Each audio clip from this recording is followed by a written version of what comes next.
Ward said he doesn't. What? I'm writing down what you said. Let's give it up for Mr. Ward. Hey. Alright, here we go. Last section.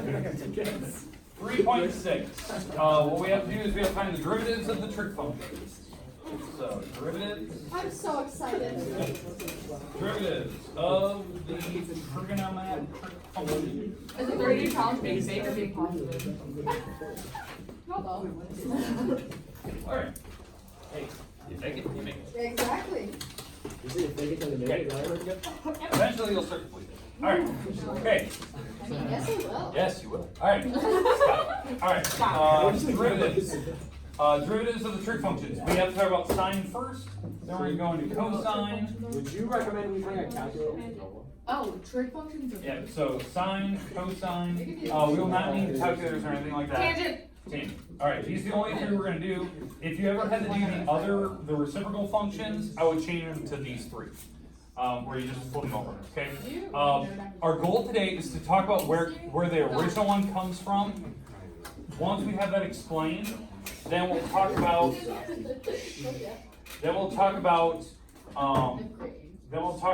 cosine, and we'll just do the shortcut for that one, and tangent will do the shortcut as well. What is the shortcut? Just so you see this, but I want to show you the first attempt. So the first thing we have to do is we have to earn the right to get to our shortcuts. So here we go.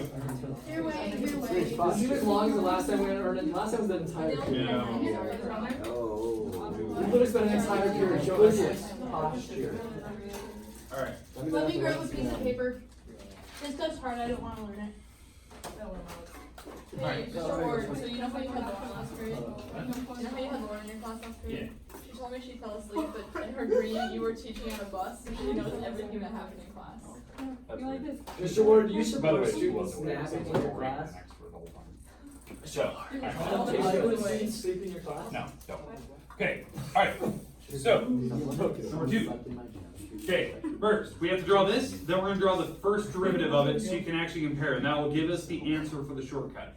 Okay, the sine function, if you don't remember, it's going 4 hash marks in. This is like the old school way of drawing it. This will tell us what our shortcut is. We're going to hit 1 and -1. Was this the same How do you know that? That's normal trig function. Okay. Now, the 4th hash mark down the road is normally 2 pi. 2 pi. And then pi over 2. Wait, Pi. pi and then pi over 2. Pi over 2. Pi over 4. 3 pi. Yep, that's what I said. Okay. All right. Wait, no, it's not that. You multiply by 3. I thought it was 2, and then it got to 4. No, you don't. Is 3 pi over You're 4? telling Mr. Ward he doesn't know how to make the sine graph, Sydney. Uh-huh. Mr. Ward, allow me to show you. I don't remember 3 pi being over 2. I don't either. This is the normal one, because we've done so many that were just like. What pre-calc you taught us this? You know what? There's a 4 in there somewhere? That's on later on. Later on. Oh, okay. Multiply by 2, Now. there's 4. Okay, yeah. We had a lot of ones where we modified the actual. Sydney, why do you look at Okay, that? so here's the idea. The sine function starts at 0, goes up to the highest point here, comes back to 0, goes to its lowest point, comes back to 0. Now, if we continue the pattern, it would just keep going. Okay, so the first hash mark going this way, it would hit its lowest point going down, it would come back up. The next point, if I went, a couple more going this direction, it would, and I'm going to put dashes just to show you, it would continue down and go to its lowest point on the next one. How would you do the next Over one? here, it would continue the next What are the highest numbers? point. What I would do, Thank you. 4 pi. what I would do is I would add pi over 2, add it again, add it again, add it again, add it again. So you add a pi over 2 to this, and that will give you the next marker. Because this spacing is the spacing for all the markers. So I know that this one over here is negative pi over 2. So is that Then I would subtract. It's basically all the inverses. Oh, The opposite. Okay. All right. Now. Okay. Now. Hey, does everyone understand that that's the original function? Yes. Was more than just one period length drawn like going. Okay.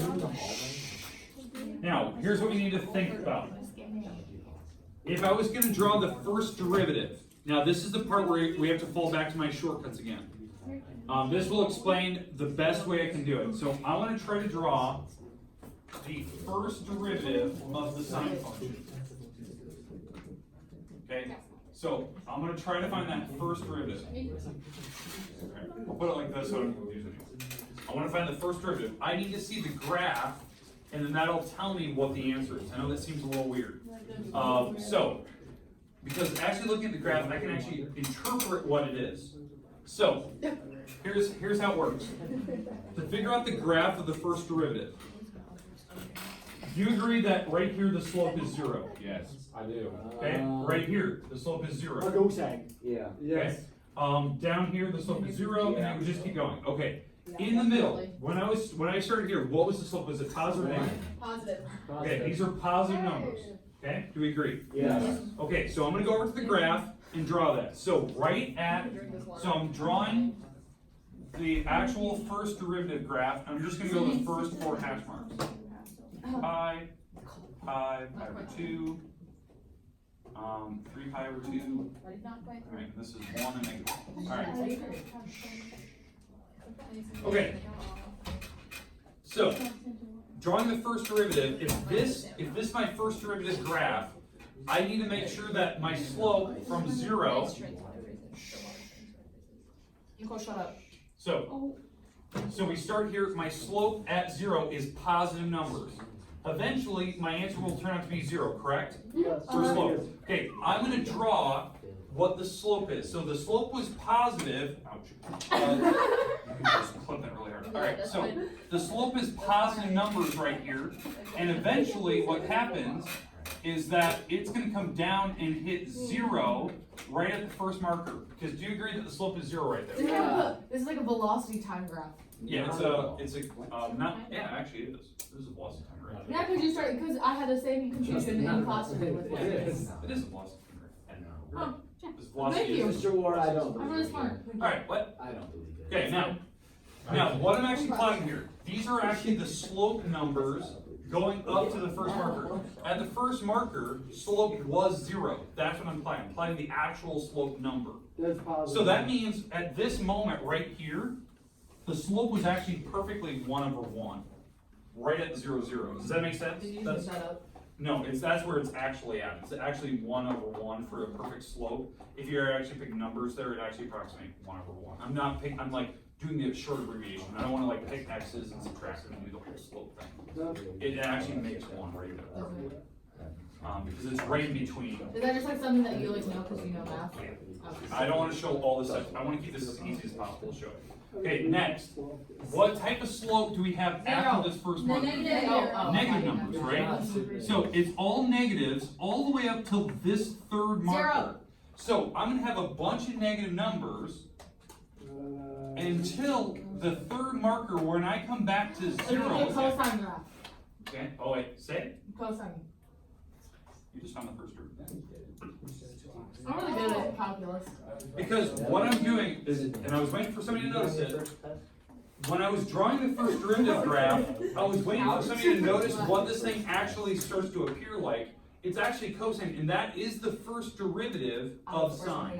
It's tangent So, derivative of cosine? okay, so does everyone understand that? So, you actually just found this. So, we just got our first shortcut. There it is. Anytime you take the derivative of sine, you get cosine automatically. So, let's do an example of this question. Okay. So, let's do an example. Why can't we do cosine? We'll do it. Hey, we're going to just go to the shortcuts. I Okay? had All 2 right. smart things. Can you tally that up? We got the words for smart things. What was the first thing, Sydney? The velocity time graph? No, 2. I get 2. Velocity time graph and cosine. 2 star. Thank you. All right. All right. Where's Next. my star? Mr. Ward, I gave you a heart. Where's my star? Yeah, how do you, That was just weird. How do you make this a star? Hey. I told you How do I you make the love stars? you. So did I. That's what it said yesterday. You were confused. So, okay. Hey, Mr. Ward, we should have a star chart for each student. let me get. Justin, I'm gonna politely tell you to shut up. Jake, that is not polite whatsoever. All right. Hey, And then we can get a card. okay. Let's say this is my function. Now, this is an actual example of like work we could do with this. Okay, we're gonna find the first derivative of this thing. Okay, we're gonna find the first derivative. So, first derivative of e is E. e. Okay, so it's just gonna be the same thing. Now, That's the first derivative, but it's a chain rule. So we have derivative of e, which is e, times the derivative top part. of that part, the inside. So what's the derivative of sine? Cosine. Cosine, with a 3 up front. Because that's the derivative of what that is. It's 3 cosine. That's what you just found there. This is the first derivative of that first function. It was a chain rule though, but do you see that I can now mix in trig functions? Why would you do I that? don't even understand. Because these are curves. What? I don't understand the old way. Did you not do the homework? Because it was on the homework. This is the power. Hey, this is the background homework, so she just always did it. Not the trig function, but with other. Okay, now hey, let's get to the shortcuts for the next one. And then we'll do a couple examples and hopefully we'll fill it Can in. I write this down? I recommend that you do that. Well, I wanted to watch you so I knew what was happening. Set up the direction. Alright, hey, can I get rid of these graphs though? Sure. Okay, so we know the first one. I'm gonna leave that up there. Okay, so we have our first shortcut of the day. What is it, e to the sine x? 3 sine x. Sorry. Next, the next shortcut. Okay, next shortcut we're gonna have to get. We have to take the derivative of cosine now. Okay, I'm gonna draw the original function. We'll draw the derivative of it, and we'll see if hopefully somebody will spot what it looks like. Okay, don't just guess. Let's wait. Okay, here it is. If it's sine, it'll be. All right. That won't be. Okay, cosine. 2 pi, pi over 2. Hey, we gotta stop talking because I can't hear. My hearing doesn't allow people to be talking. I can't do it. So, all right. So we have the 4 hash marks going across to draw cosine. Here it is. This is the normal cosine graph, what it looks like, and I can keep going and keep drawing that over. Now, what I'm gonna do next is draw the actual. I'm gonna actually draw the first derivative of this thing. So what we're gonna try to find. So this is the function I'm drawing. This is cosine of x. And what I'm gonna try to draw now is the first derivative graph of it. And when you see what it looks like, then we'll try to guess what the answer is. Okay, so here it is. All right, so first derivative graph, 4 hash marks going across. With a negative slope, that's 0, that's positive. You're welcome. 2, 3 So would it be -1 the whole time then? If it's just negative slope? -1. All right, so Did you just ignore me? If negative slope is a -1 all the time then? If no, it kind of changes. Like in the middle, it'd be -1. Like So right in you the said right in positive the- 1. What? Positive 1. So why is it negative? You're talking to me about how the positive slope is 1. Right at the spot where I was drawing, wherever the dot was. It was like right in the middle. So right in the middle, this one's -1. Yeah, so like right here, that'd be -1. Okay, so let me explain. Okay, you're on it there. Okay, the derivative of this spot right here is 0. So my answer will be right here at the first marker. The slope is 0. Going this way, if you didn't hear Sid, she was talking about negative slopes. They're negatives, they're negative numbers. Right in the middle, we're gonna hit -1.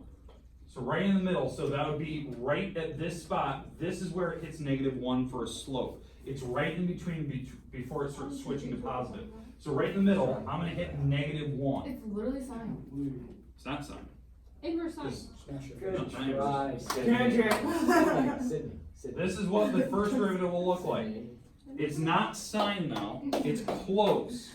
It's a negative sign. You tried Say it. so much. Negative sign. Negative sign. I think 2 people even said it. Whoa. Alright. Okay, that's the same thing basically. Yeah, but it's exactly the same, but opposite. It's negative. Okay, negative sign. You know what's negative? Anytime, Good try though. hey, anytime you take the derivative of cosine, you get a negative sign out of it.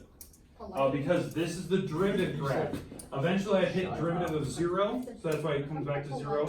Eventually I'm hitting positive numbers, so I'm hitting positive numbers until I hit this next marker, which would be 0 again. That would be right there. So it came back and came back to 0. You'll have. Okay, so let me do an example with cosine plugged in now. Let's say we were doing a problem like this. Let's say it was, let's say it's cosine squared x. And I'll put x in front of you. Okay, so we're gonna find the first derivative. This is a chain rule. So chain rule, you drop the power out front first, right? So if I drop the power out front, what will I have? 2 cosine. 2 cosine. We subtract 1 off the power, leaving a 1 there, correct? Because you always subtract 1. And now you take and you multiply by the derivative of what's inside the power rule. X. So, derivative of this. What's the derivative of cosine? 2 cosine. Negative sine x. Okay, negative sine. And here's the thing. Sine x. Okay, Jane even said it. The next thing is you have to find the Do we have to derivative put that little of Of the x. derivative. So what's the derivative of just an x? 1. Because it's a chain rule multiple times over. You have to do the derivative of this, the outside item, which is the square. Then you have to do the derivative of the inside, and then the derivative of what's inside that, which is an x. Oh. It was actually, I actually did that in the last problem. I just didn't put the 1 in the back because I wanted you to just get used to the sign. So if there was something more Can you do like that one complicated, thing where you like? Wait, what was the 1? Can you tell me? Oh, the derivative of the X. yeah, the derivative of x. So if I had a 4 here, then this would be 4 because you take the derivative of 4x. Yeah, no, but can you do that one thing where you're like second derivative over first times second? First derivative over second. You know how you do that? Oh, you're talking about like the actual like product Yeah, rule can you and say stuff. it? Because I don't get what Did you you're ever just Well, divide by that's two? if we did like the quotient rule or the product rule. So Yeah, I like don't chain know rule is why- just you just drop the power, and then you do the power rule. Then you take the times derivative inside, and if there's any more inside, you take the derivative of those. So you had to take it times the Can you do derivative like of a the The inside. Okay, you so do that- this can you take that this out? overall problem is just this. Is. This is what like. like that? Okay, well you can change it. So you just do a chain rule, right? Drop the power, then you take the derivative of the inside. But it's spread So- out. That makes more sense. Okay, so the derivative of the inside is, you know, negative sine 4x, right? If that was a 4 in there. And then there's an inside again. So that's where Do the 4 anything with comes the from. 4? So the 4 would just be 10. Oh yeah, I like it written with a parenthesis. So, Yeah, I like that better. The parenthesis. you like this way better? Yeah. Okay, hey, so if you ever have a problem where it's cosine squared, just change that to the big Cosine square. x. That's it, yeah. How high does it go up 1? Alright, now, let's get to the last one. This will be our last note today, and then you'll have the rest of the time where you can work in your We can have a dab of Does ranch. tangent go up 1?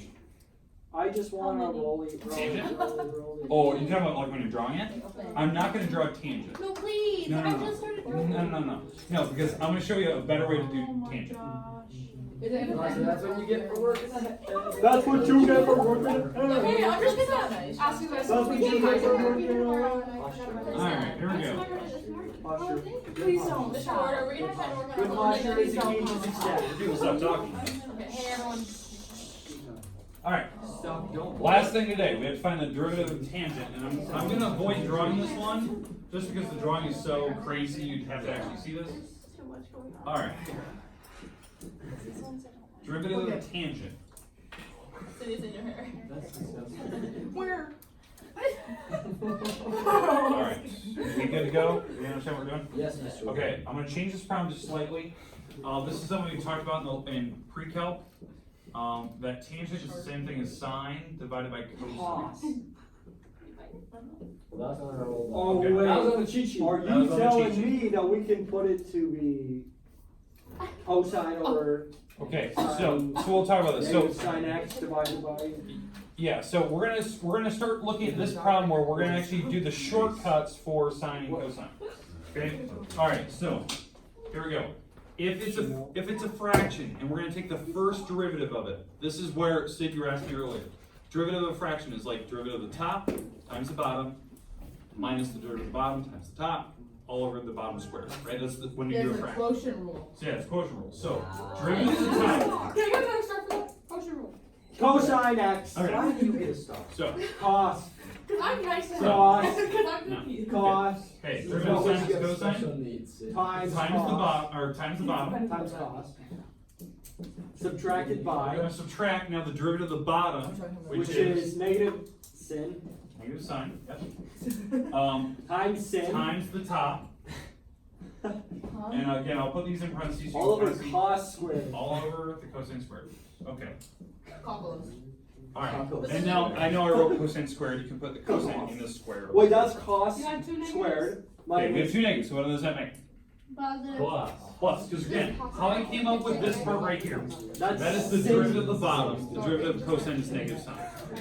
Okay, so we have, so right here, if I multiply these together, I have cosine squared on the top right now, because that's cosine times cosine. This is a plus, because that's two negatives. That's sine squared in the back, all over cosine squared. Right? What we talked about, and we're going back to that property sheet that we talked about, the handout that we had. I still have that home. Okay, that's good. We might need it later on. Not Congrats, right now. Paul. What was on that sheet was called a Pythagorean Identity. A Pythagorean Identity is one of those trig identities that you could substitute. Cosine squared plus sine squared is a 1. It was a property on That's that goofy, sheet. isn't it? So It's on 1 that over sheet- cos x squared too. So this is what I'm left with. Because the cosine squared plus sine squared is actually a 1 on the property sheet Isn't we that have. goofy? That's a Wait, Pythagorean do you talk about how Identity. that? No, we don't need that. Isn't that goofy, But kinda? this, if you had it, you would actually see it was on that back side. You And don't so want us to go that further down though. Isn't that This- kinda goofy? is You want them your, down version. this is your first derivative. 10 times. How much more That's is the it? derivative of tangent if you actually have to take it. That's the shortcut. If you actually have to take it. I just would take a day off at that point. Because it's goofy. Because it's a Okay, little, we'll do a couple examples of this tomorrow. Today was just to get you the idea what they are. You have the rest of the time today to work on your 5 don't rounds I wanna gave do you one yesterday. What would you recommend for somebody who's going to be absent Just so I tomorrow? can write in my notes. No, Don't talk to me. no. I know, but you can do it tomorrow, okay? Are we gonna do one We're gonna do one tomorrow. I don't know what. Mr. Ward, What? what would you recommend to somebody who's going to be absent tomorrow? No, you're big enough. Check the video. We're gonna start reviewing possibly as early as tomorrow for this next chapter test. So, definitely Monday come in, like, I'll have the practice kit on the website, you can just go print one. And you can watch the video and kind of fill out what we did. But if you don't, come in Monday, we can always talk about it. Okay, that's So, Sounds You bullshit. have pretty good. What? I do suck at it. I know. Alright, Mr. Ward, I actually Look at our have grades on our I have another revolutionary economic theory Hey. question that you might Okay, hold on. Alright, hey, 4 problems. You have to draw the original graph, the first derivative, and the second derivative graphs. So, The big thing is finding like x-intercepts and drawing real rough sketches of what those things look like. You only have 5 rounds. I picked easy ones. Hey, Mr. Ward, Okay. can I go print something quick? Yeah, what's it for, bro? I don't know, can you? Yeah, Or maybe? may I?